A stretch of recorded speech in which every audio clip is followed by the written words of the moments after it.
This content is not suitable for children and may contain depictions of violence.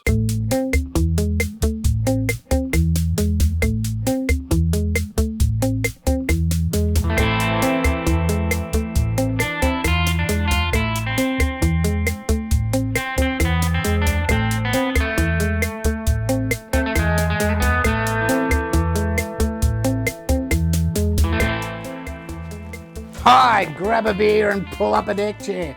This is True Crime Island. And hi Islanders, we're back in Australia tonight and it's one of the worst crimes. First, I hope you're all doing well, looking out for each other. Hopefully we can get through this worldwide situation as soon as possible and get back to the real normal, not this new normal. Okay, so tonight I bring you the Anita Cobby case. It's one I have put off for a long time. If you listen to my episodes on the Janine Balding murder and also the Lee case, this will seem quite familiar in that a group of monstrous scum are involved in the death of someone who was totally innocent and the attack was totally unprovoked. Now, tonight, not only the description of the attack is enough to make you sick, and I will give trigger warnings, but also the description of the perpetrators will probably disgust you even more. Okay, so tonight I will reference the Sydney Morning Herald, Anita Cobby, You Thought You Knew It All, that was by Channel 7, some court records, and I tell you it's hard to get court records on this, there's not much out there. Paul B. Kidd's book, Never to be Released.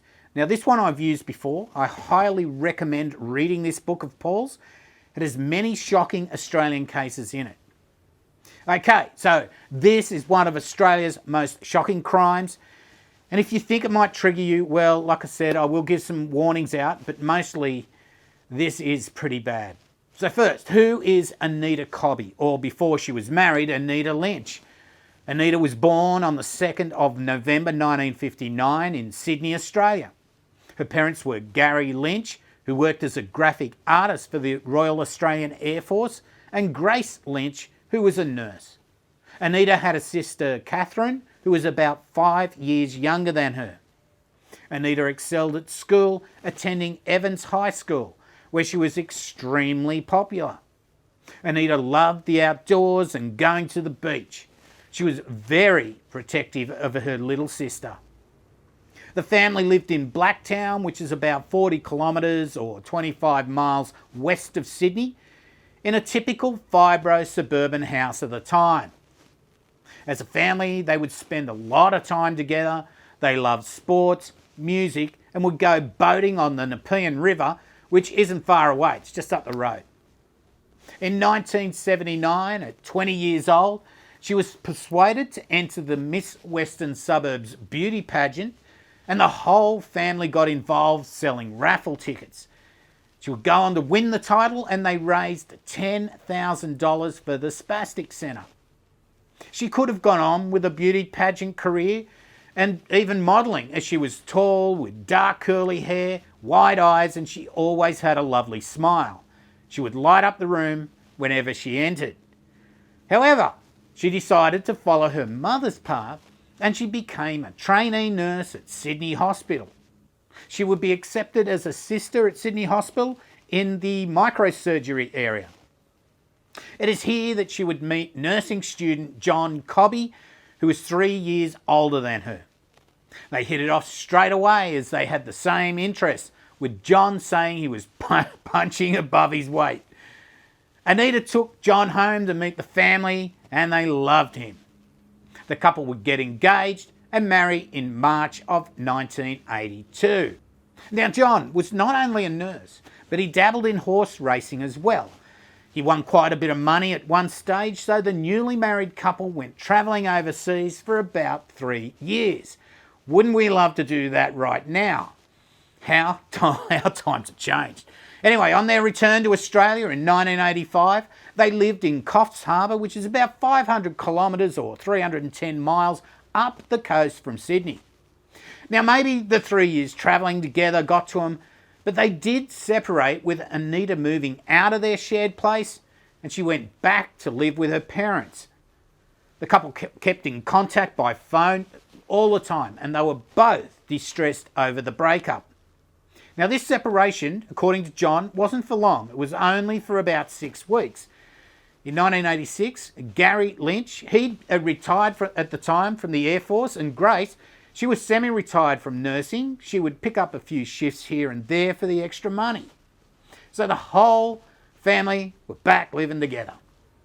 Anita was back at her old job, nursing at Sydney Hospital, and took her mind off her marital problems by socialising with her workmates, and she would work any shift. So at times she would finish late, and she would call her dad to pick her up from Blacktown Station. It didn't matter how late she got in, Gary was happy to pick up his daughter. Now, at the end of January, John Cobby and Anita had come to some sort of reconciliation, and they decided to get back together. They spent a weekend up the coast together and made plans to look at properties on Monday, the 3rd of February. Now, tragically, this would never happen. On Sunday, the 2nd of February at 5:30 p.m, Anita finished her 7 a.m. to 3:30 p.m. shift at the Sydney Hospital and decided to go for a feed with her nursing sister friends Lynn Bradshaw and Elaine Bay at a Lebanese restaurant in Surrey Hills, which is a quick taxi ride, or you could even walk it up the road. All of the three nurses had a great time. They drank a couple of bottles of wine and enjoyed a meal together. As it was getting late, both Lynn and Elaine offered to put Anita up for the night, but she decided to catch the train home. At around 9 p.m, Lynn dropped Anita off at Central Station, where she would catch a train back to Blacktown. Now, normally, Anita would call her father from the station to be picked up. Now, why she didn't on this occasion is not 100% known, but it's thought that the phones had been vandalised, so she decided to walk the 35-minute walk to their Sullivan Street home. Now remember, this is 1986, we aren't all walking around with mobiles. Stephen Hodson, 16, was watching TV at around 9:50 p.m. when he heard a scream coming from outside. He raced out to see what was going on, and down the street he could see a car, a Holden sedan, parked with its lights off, and he could hear a girl screaming from inside. As the car approached him with its lights still off, he could see the occupants as it passed the street lights. As the car passed, he could see 3 people in the back seat, with the middle one higher up than normal, as if sitting on something. That occupant stared him out as the car drove away. Now, Stephen tried to chase the car, and his neighbour Dale pulled up in his car. Stephen explained to Dale what he'd just seen. Now, Dale had his girlfriend in the car, so she got out while Stephen jumped in, and they tried to chase the car up the road. Now, by the time they started chasing the other car, it had gone over a hill and they'd lost it. They decided to go back and call the police, but Stephen's mum had already done it. Now, in Paul B. Kidd's book, he tells this a little bit differently. I don't know if it's different witnesses or not, but he says the 2 witnesses, Linda and John, saw the abduction, and when their brother Paul got home a few minutes later, they gave him a description of the car and H.J. Kingswood. So he and his girlfriend Lorraine went looking for it. They went to Reen Road, which is a 5-minute or so drive down the road. Now, Reen Road, which is now called Peter Brock Drive, was named after the owners of the land around it, the Reens, and was a notorious lover's lane. They saw an empty H.G. Kingswood, but that looks totally different to the H.J. Kingswood they'd been told the car the girl was abducted in, so they disregarded it. They did drive around to other likely spots for about a couple of hours without success. Now, unknown at the time, this car contained some of the most disgusting criminal scum ever to walk the earth. John Travers, Les Murphy, Gary Murphy, Michael Murphy, and Michael Murdoch. The girl they had grabbed off the street was 26-year-old Anita Cobby. Now, we'll get to these 5 scum a little bit later on. Now, John Reen, the owner of the property at Reen Road, was woken up by screams coming from the paddock. Now, he didn't take too much notice as he thought they were just kids fooling around. As I said before, it was a notorious lover's lane. So the noise John Reen heard probably wasn't out of the ordinary.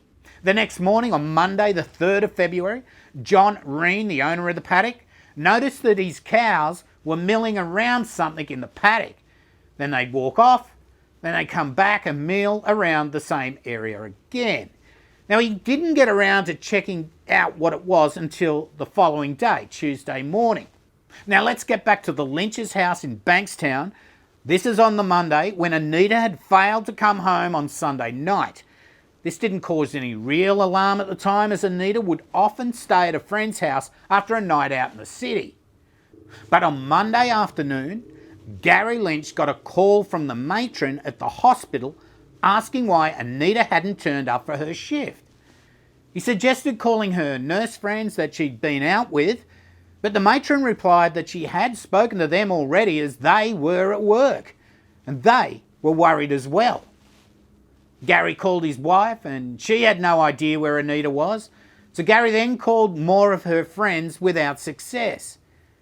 He then called police and reported Anita missing. Out went the description: age 26, thin build, 175 centimetres tall, black wavy hair, hazel eyes and a light olive complexion. Now, back at John Reen's property, he decided to go out on a motorbike, this is on the Tuesday, to have a look at what was going on with the cows in the paddock. And as he approached the area where they seemed to be milling, he saw the body of the soon-to-be identified Anita Cobby. He said that he could tell she'd been tortured and was probably glad she was dead. For someone to say that the victim would be glad to be dead, then she must have looked like she had suffered terrible injuries. Anita was naked, there was no discarded clothes around. It looked like every scrap of evidence had been taken away. Now, John immediately went back to the house and called police. It didn't take long for the police to link the missing persons report and the body in the paddock. Police had taken a Russian wedding ring from the body and called Anita's parents and asked if she owned one. Now, it must have been a sinking feeling when told about the ring, as they were extremely uncommon at the time. The Lynches went to identify Anita's body and confirm it was her. Anita's sister Catherine said the ring looked dirty or rusty, and the police told her it was dried blood. So Catherine then knew her sister had not only died, but had suffered some awful fate. When John Cobby turned up at the Lynch's place, he said that no one could look him in the eyes. As with these type of crimes, the first person suspected is the spouse. John said that he knew they thought he'd done it. And as is the case, John was interviewed by police and at first he didn't realise he was the main suspect. Now, John insisted that he had nothing to do with the killing of his wife, and he said in a recent interview that the police not only suspected him, but they told him he was the perpetrator. Now, John says that the questioning from police consisted of them repeatedly asking him where he was before and after. They kept saying he had no alibi. They kept telling him he killed his wife. In the end, John says he actually believed he'd killed her. And he confessed. Now, it's not the first time a totally innocent person had falsely confessed to a crime they didn't commit under extreme pressure of police questioning. But in reality, John was so broken up by the death of his wife, he just wanted to die. He just wanted them to take him out the back and shoot him. He would go on to change his name, and for a while his life spiraled out of control in a haze of drugs and alcohol. But he would soon be cleared. With police scouring the crime scene for clues and coming up with nothing, they were no closer to getting any leads which could get them just one name. Anita wasn't involved with drugs, they had no murder weapon, no secret lover in her life, and no real motive to kill her. On February the 6th, John Laws, who at the time was the biggest of all the radio talkback stars in Australia, He read out the autopsy report that had been leaked to him. Now, this just doesn't happen. It's just not a normal thing. Now, the report detailed the shocking injuries that Anita had endured. Now, this brought on the rage in the general public. They were used to hearing about murders, but they never got to hear the horrific details, and although this distressed the family to hear what had happened, ultimately they said it was necessary so that the public knew what was really going on in society. Anita's Cobby funeral was attended by all her friends, family and workmates. It was such a sad affair as she was such a lovely, kind and happy person, totally innocent, who'd had her life taken in such a tragic manner. On February the 9th, there was a reenactment of Anita Cobby's last steps. This was done by Constable Deborah Wallace. This was to help with the timings of where Anita was at what time to cross-match with witness statements. However, at the start, they miscalculated the train that Anita caught, and so the police report of the girl being abducted on Newton Road by Stephen Hodson, that was ruled out as not being Anita because she couldn't have got there at that time. But luckily, police found out that she'd actually caught an earlier train, and that meant that the reported abduction on Newton Road could well have been Anita. Now, this started a chain of investigation that would ultimately end in the apprehension of Anita's killers. Stephen had already described the car, and he was hypnotised and was able to remember the registration plate. This led to a report of a stolen car and the names of those that had stolen it. Those names were John Travers, Michael Murdoch and Les Murphy. Now, there's another version of how they got a tip-off about Travers, Murphy and Murdoch. This was from several frightened members of the public that knew the trio had stolen the car a couple of days before the murder. They'd resprayed it grey and swapped out the mag wheels with normal ones. Police arrested Travers and Murdoch at around 3 a.m. in the morning. It was relatively easy to arrest these two scum as they were sleeping together in the same bed. They charged them with stealing the car, as at this time they had no evidence linking that car theft with the killing of Anita.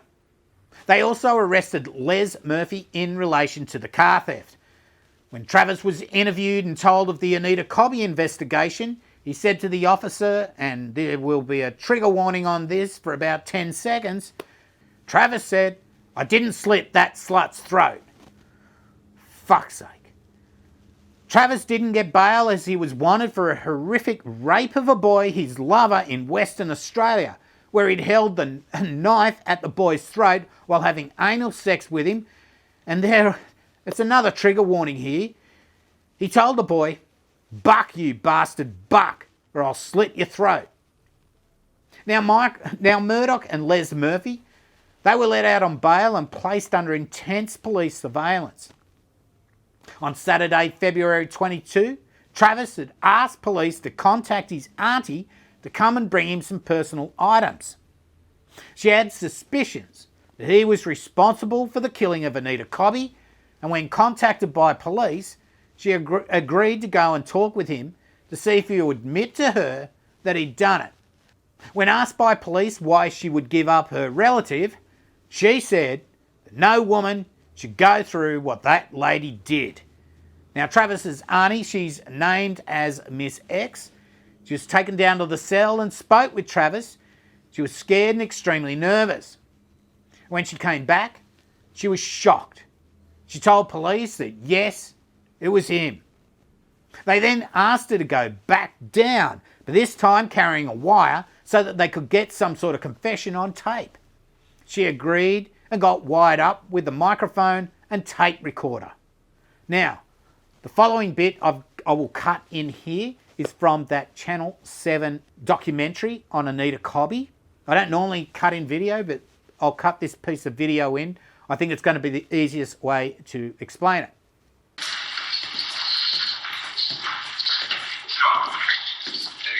too long, all right? No contact. 10 minutes and that's it. You give us a yell when you're finished. Yes.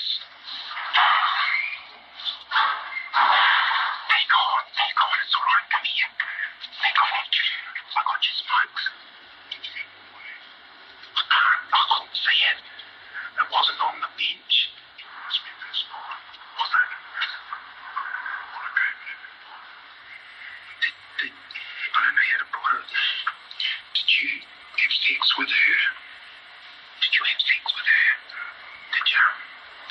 everybody else.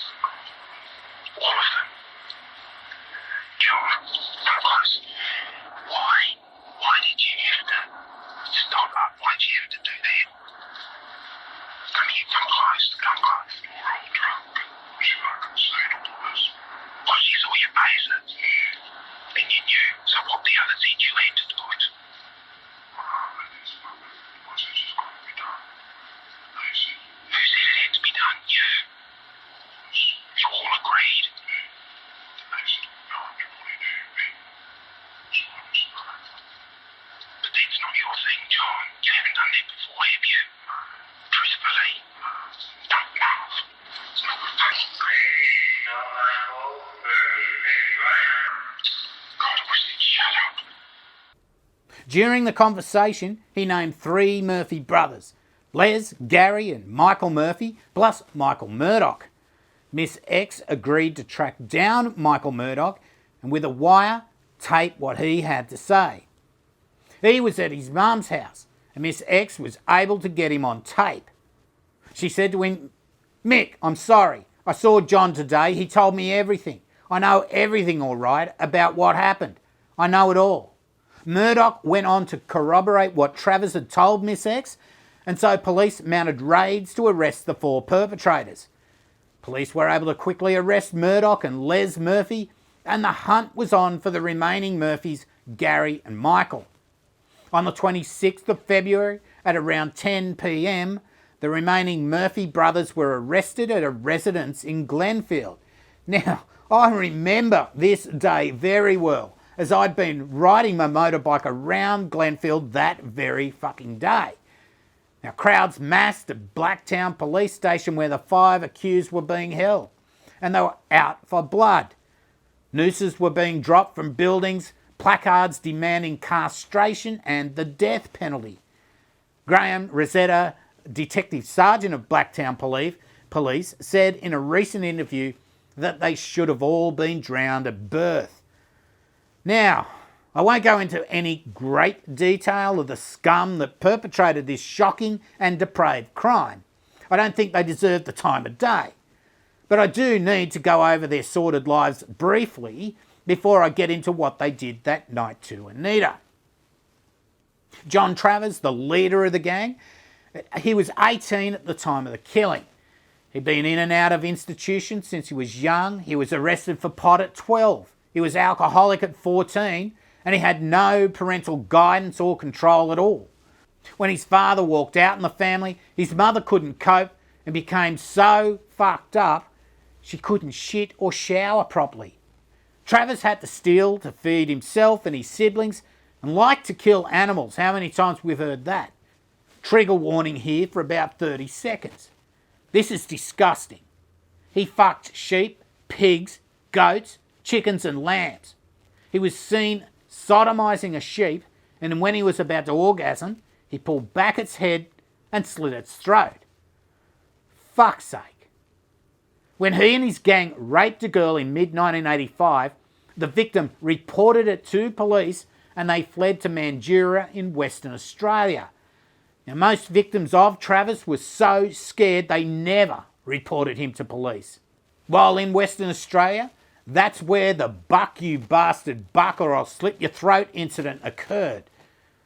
Regardless of his shit upbringing, he knew right from wrong.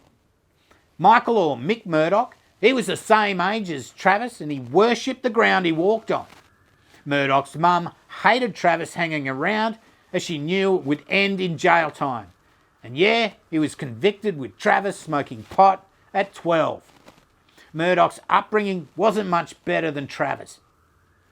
33-year-old Michael Murphy was an escaped prisoner at the time of Anita's murder, having been on the run for 6 weeks. He was doing 25 years for 33 convictions of break, enter and steal, larceny and attempting to escape. Known throughout the western suburbs as someone to be avoided, and he spent half of his life in prison. Les and Gary Murphy were much the same as their older brother. Scum, with Gary fancying himself as a fighter and would have a few drinks and brawl whoever ticked him off. Les was the youngest and weediest of the litter. He had a big mouth and would get belted up because of it. The women despised him, and it was said the only way he could get sex was to pay for it or take it by force. In fact, this little runt pissed himself when arrested by the cops. So there you go, just a bunch of scum, bred by scum, who were probably bred by scum. Now, I'm sure there are plenty of listeners here that had shit families and shit upbringings. That doesn't guarantee that the produce of the shitness is more shitness. But in this case, as Jim Leahy from the Trailer Park Boys said, shit moths, Randy. They started as shit larvae and then they grew into shitterpillars. A whole pandemic of shitterpillars. That's pretty much right. There's so much more to say about these deviant thug scum, but I think you sort of get the idea. So after they're all interrogated, the full story finally comes out. This grubby gang of thieves and rapists were driving around in their stolen car, drunk and off their faces on drugs. The Murphys together outside of prison for once. Just by shit luck, Anita was coming home to Blacktown at the same time these deviants were cruising the streets. Looks like all the phones at the train station were out of commission, probably vandalised. It was still really early at night. It would have only just started getting dark because it was still daylight savings time in New South Wales and probably had just become dark. So Anita took the fateful decision to walk home. On Newton Road, just at the Fitzsimmons Walkway, which is a park area, the gang of 5 misfits saw an opportunity to indulge themselves and they grabbed Anita screaming off the street. She was seen by witnesses who would try to chase the car she was in, but they lost sight of it. The gang drove to a petrol station nearby, filled up and used Anita's money to pay. They'd stripped her in the car and had started raping her. They then drove to Reen Road, about a 5-minute drive from Newton Road. Now, as I said, Reen Road is a secluded road between cow paddocks, often used as a lover's lane as it isn't lit by street lights and it's out of sight of houses. Now here the gang drag Anita out of the car through a barbed wire fence. They take her about another 100 metres inside the paddock. Now witnesses that were looking for the car did see a Holden parked there and they did stop and try to see if anything was going on. But the gang of 5 hid in the dark and obviously prevented Anita from making any noise. Those witnesses then took off after not seeing anything suspicious. Now, they had been told the model of Holden was different to the one that was parked there. The grubby scum then torture, rape and defile Anita over a period of hours. A bit of a trigger warning now. Anita suffered extensive bruising on her head, breasts, face, shoulders, groin, thighs and legs from persistent assaults from the gang.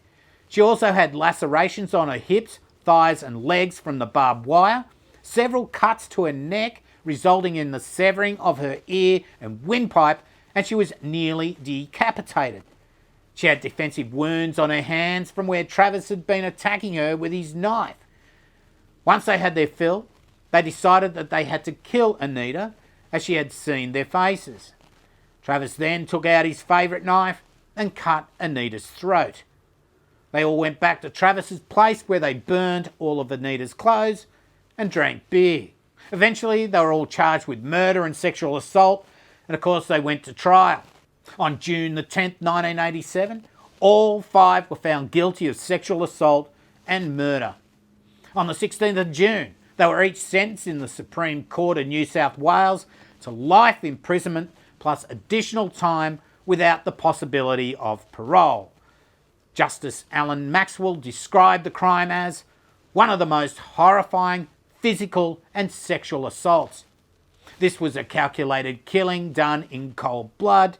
The executives should grant the same degree of mercy they bestowed on the victim. Now, Michael Murphy, he died of cancer in prison on the 21st of February 2019 at the age of 66. Now, the other 4 are still inside. Anita's parents lobbied for tougher sentencing and truth in sentencing, and they were successful. They also helped start the Homicide Victim Support Group. Now that helps families deal with these types of horrific crimes. Anita's father, Gary Lynch, sadly he died on the 14th of September 2008, aged 90, suffering from Alzheimer's disease. Her mother, Grace, died of lung cancer in 2013 at the age of 88. Anita's husband changed his name back to John Cobby and has got his life back on track. Now, a park in Sullivan Street, Blacktown, has been named the Anita Cobby Reserve. Okay, Islanders, that was a tough one. Very similar to the Janine Balding and Lee cases. It just makes me sick how these nothings, just a gang of scum nothings, raping, thieving nothings, can take someone's life in such a deviant and horrific manner that they had the mental capacity to come up with what they did and do it without revulsion. That these shit stains of society, that the only impact they'll have in their grubby little lives was to take the life of someone so vibrant with so much to give. Now, before we go, this week we've had some really bad things happen. A shout out to the friends and families of the 4 Melbourne police officers that were recently killed while on duty.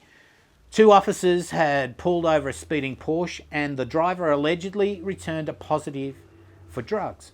They called for backup and 2 other officers attended the scene. And while dealing with the incident, a truck veered to the side of the road, killing all 4 officers, leading Senior Constable Lynette Taylor, Senior Constable Kevin King, and Constables Glenn Hemphris and John Presney. They all died at the scene. Now, I will bring you more on this as it unfolds or court cases are complete. It will bring on the rage like you never know. It's a full episode for sure, and I want to be able to bring it to you without keep saying alleged. So that's the end of the show. If you want to support the island, there are links in the description for Patreon, PayPal and merch. Please feel free to comment, like and subscribe. Please share. I've been your host Cambo and you've been watching True Crime Island, and as I always say, don't forget to delete your browser history. Boom, buckalunga.